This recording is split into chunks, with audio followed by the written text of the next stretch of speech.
So in this video, we're gonna be talking big SUVs or big family adventure SUVs, and one of my favorites, the Ford Everest Sport. Also, you're gonna be seeing me and myself, Mr. How Much, trying to see which one is better between the Sport or even, do you even need the Platinum? We're gonna be showing you all of that after a nice lekker car wash date.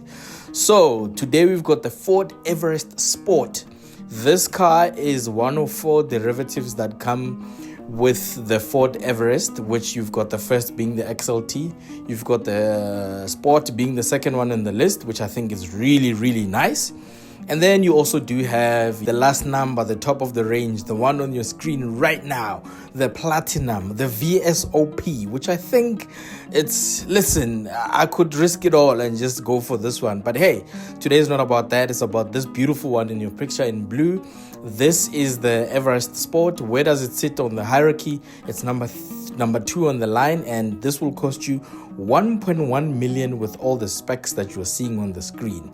Listen, it's a big car with tons of tech, and listen, it's got a beautiful bolt stance. So let's unpack it, and as always, we're gonna start on the outside and then we're gonna go to the interior and show you some shots.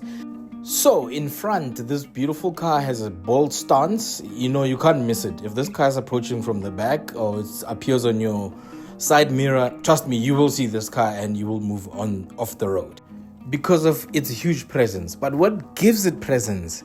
It's got 154 kilowatts and 500 newton meters of torque coming from a 2-liter bi-turbo diesel engine and a 10-speed gearbox.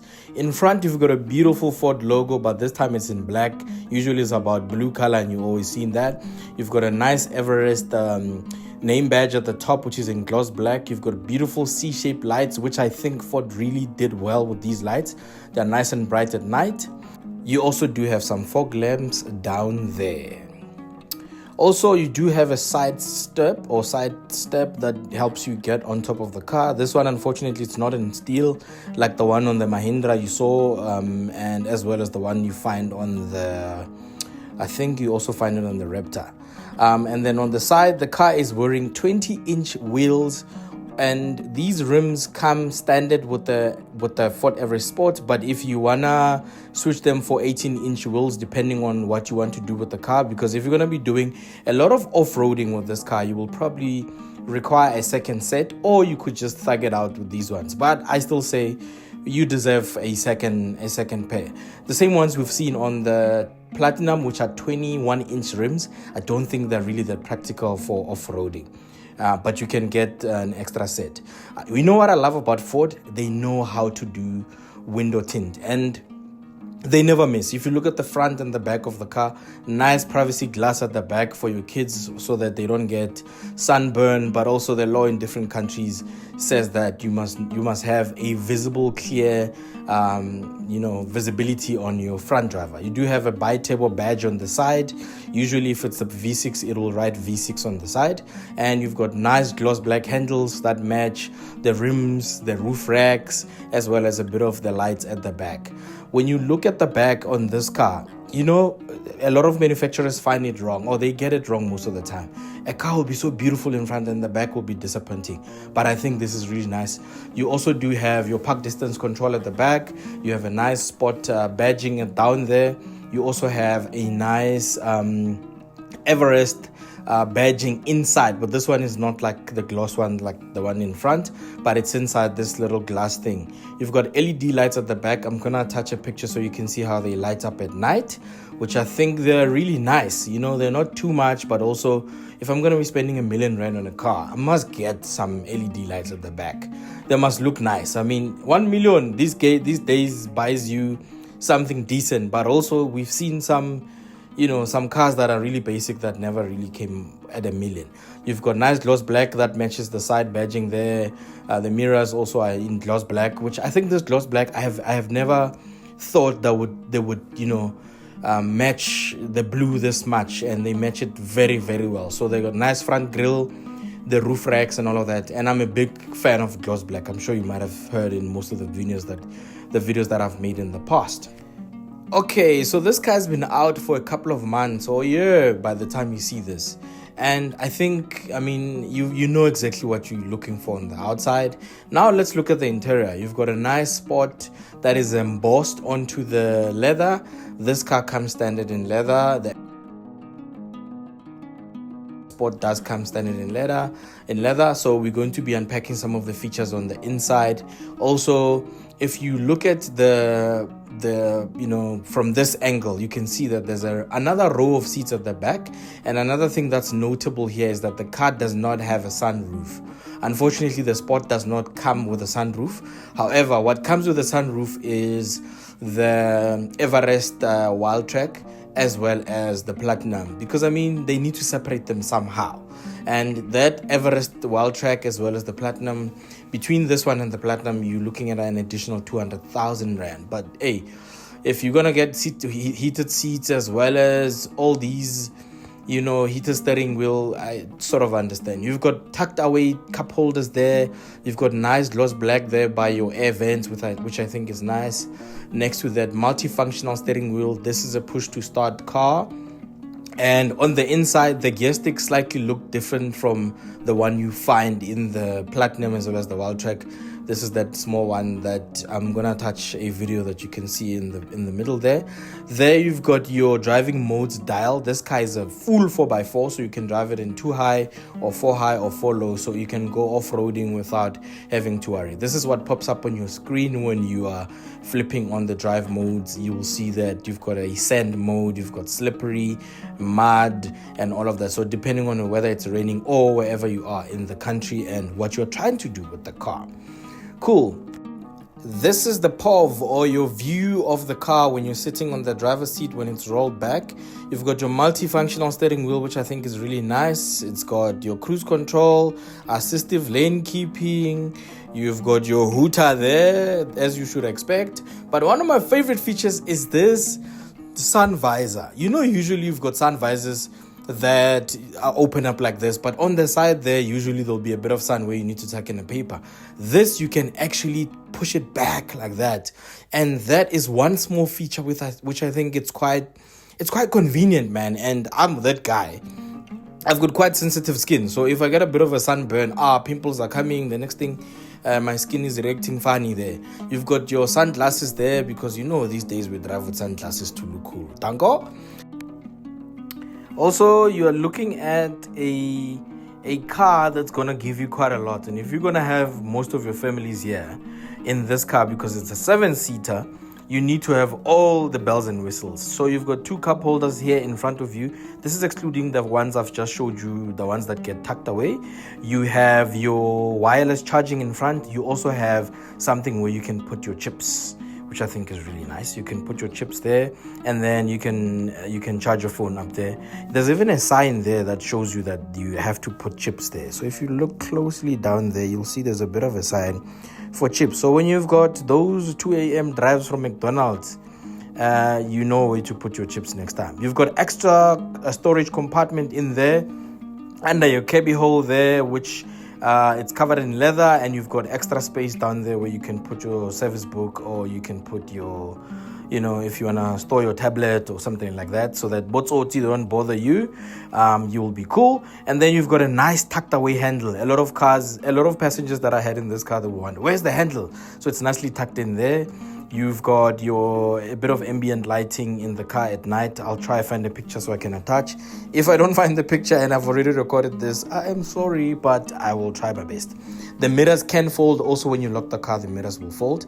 And then the big deal, you've got this beautiful big screen that is Apple CarPlay ready, Android Auto ready, and all of this does not require you to plug in a cable. So all of this works very, very well. And I must say, I've driven a lot of cars where a lot of these features are there, but they don't work as good. But this one, they work good. Also, you've got nice temperature control knobs and dials that are not dug into the screen. So the minute you press on the screen, you will see everything popping up on your screen, showing you what you can look forward to in terms of changing the climate.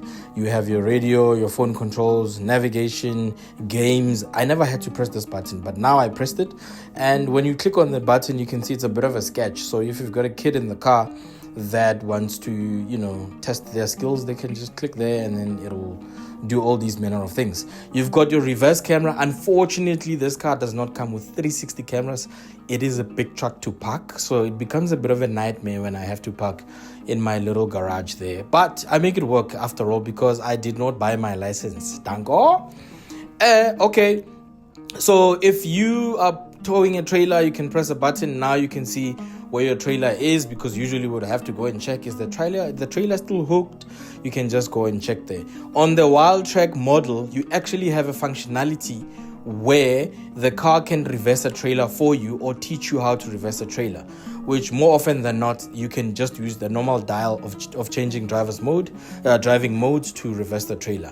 I will see if I can get Ford to get me a Wild Track on test so I can show you how good that works. You've got your diff lock here for all you 4x4 and off-roading enthusiasts. You also got your hill descent control that works up to 5 kilometers per hour when you're driving down. For everyone that's wondering what am I talking about, guys, these are very much technical things, but for people that really love 4x4s, that is something you need in your car.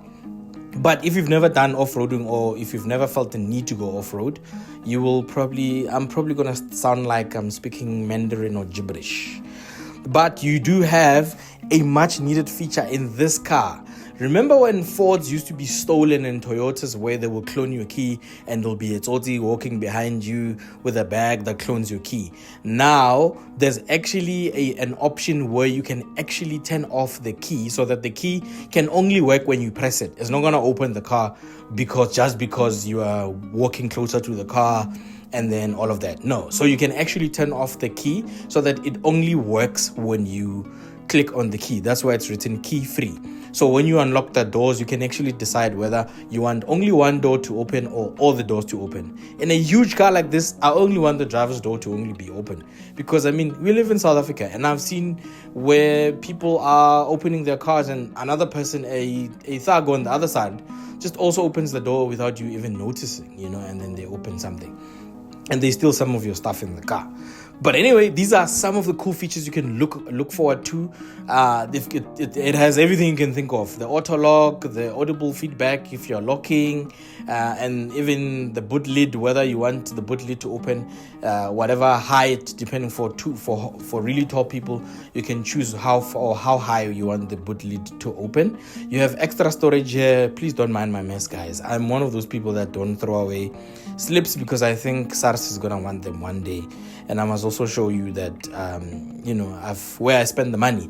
You've got a 12-volt socket in there. You've got a USB Type-C. You've got a normal USB, wireless charging, and then you've got your electronic handbrake there. Your gear stick, which really still looks like a normal gear stick. Gear sticks have really disappeared these days. The VW one looks like this. The BMW one looks like this. And sometimes we miss those real gear sticks. And yeah, that is some of the features you can look forward to. And then you've got another display screen in front of you. I was currently averaging 9.8 liters per 100 here, but I can tell you the lowest I've gotten was like 8.2, 8.3. So I don't think it's bad, but it's a huge car after all. 9.8 was a bit hefty, but it was because I was driving mostly in city driving and all that manner of things. Okay, cool. At the back, if you've got kids or you are someone who's got a big family and you always have people at the back, you'll be happy to know there's an armrest there that has a nice pop-out, fancy, stylish cup holders that pops out, which you can just put back in very easy.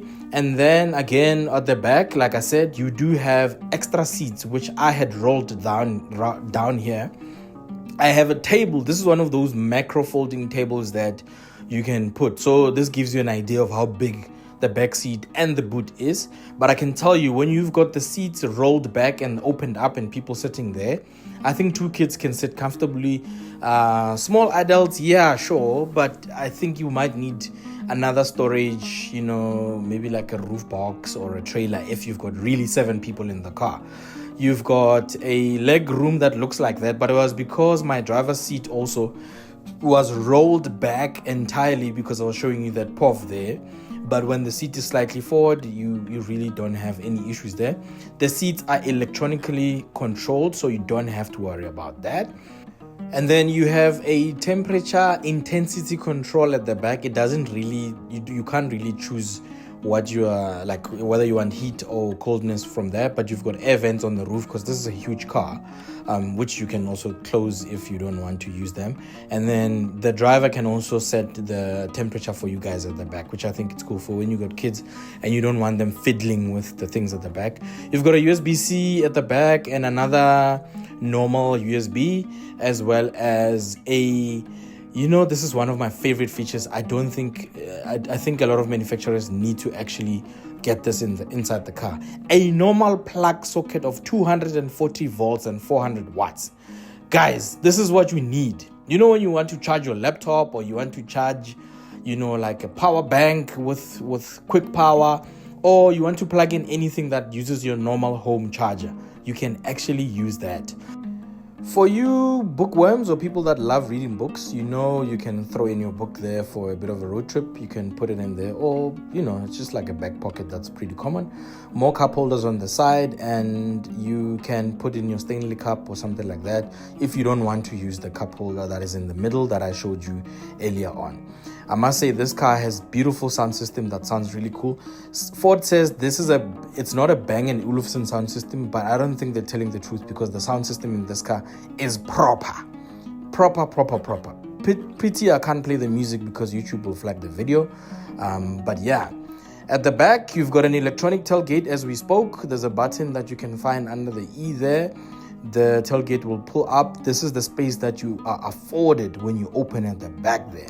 This is the perspective I spoke about of the space that is left behind at the back when you've rolled the seats. I've got this big table that I spoke about, but you still have a little bit of space. So that space that you're seeing behind the table is almost pretty much what you are left with if you put the seats back up.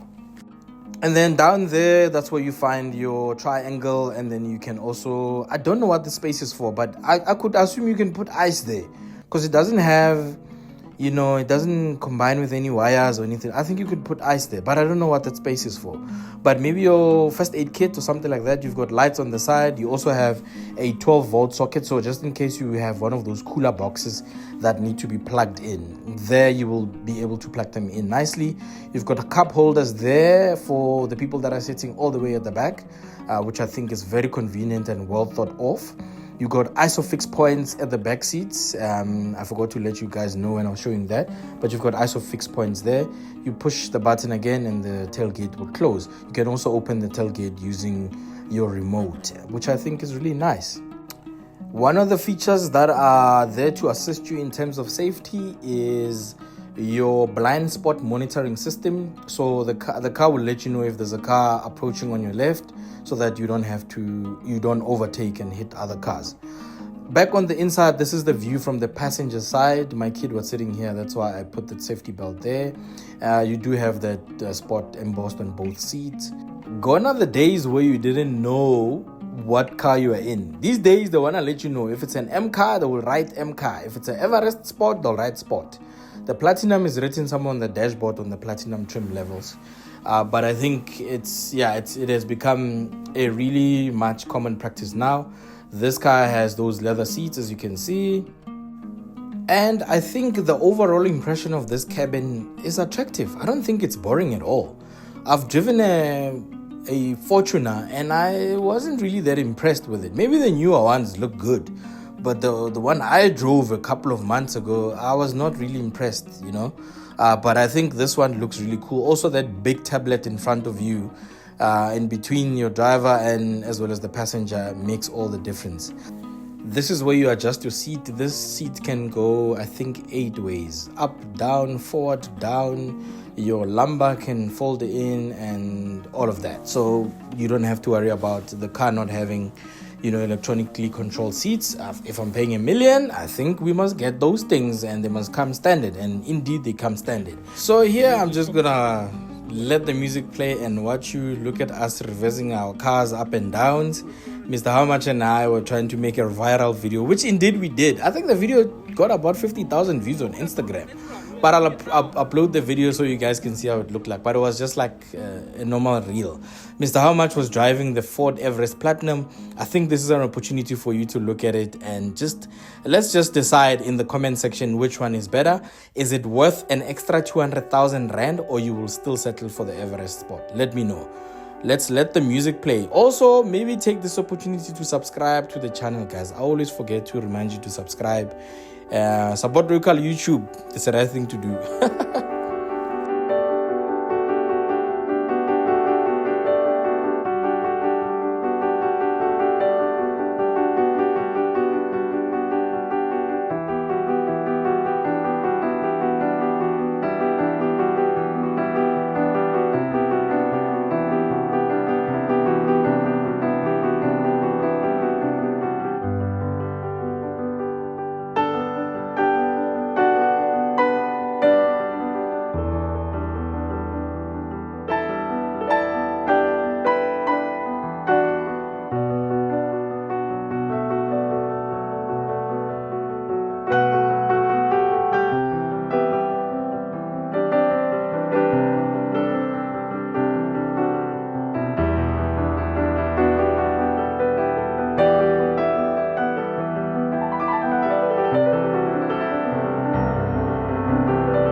The ISOFIX points work well with the baby seat at the back. That is me when I took the car off-road. Well, it was not too much of off-road, but we went to Lion Safari Park. The car was nicely washed here.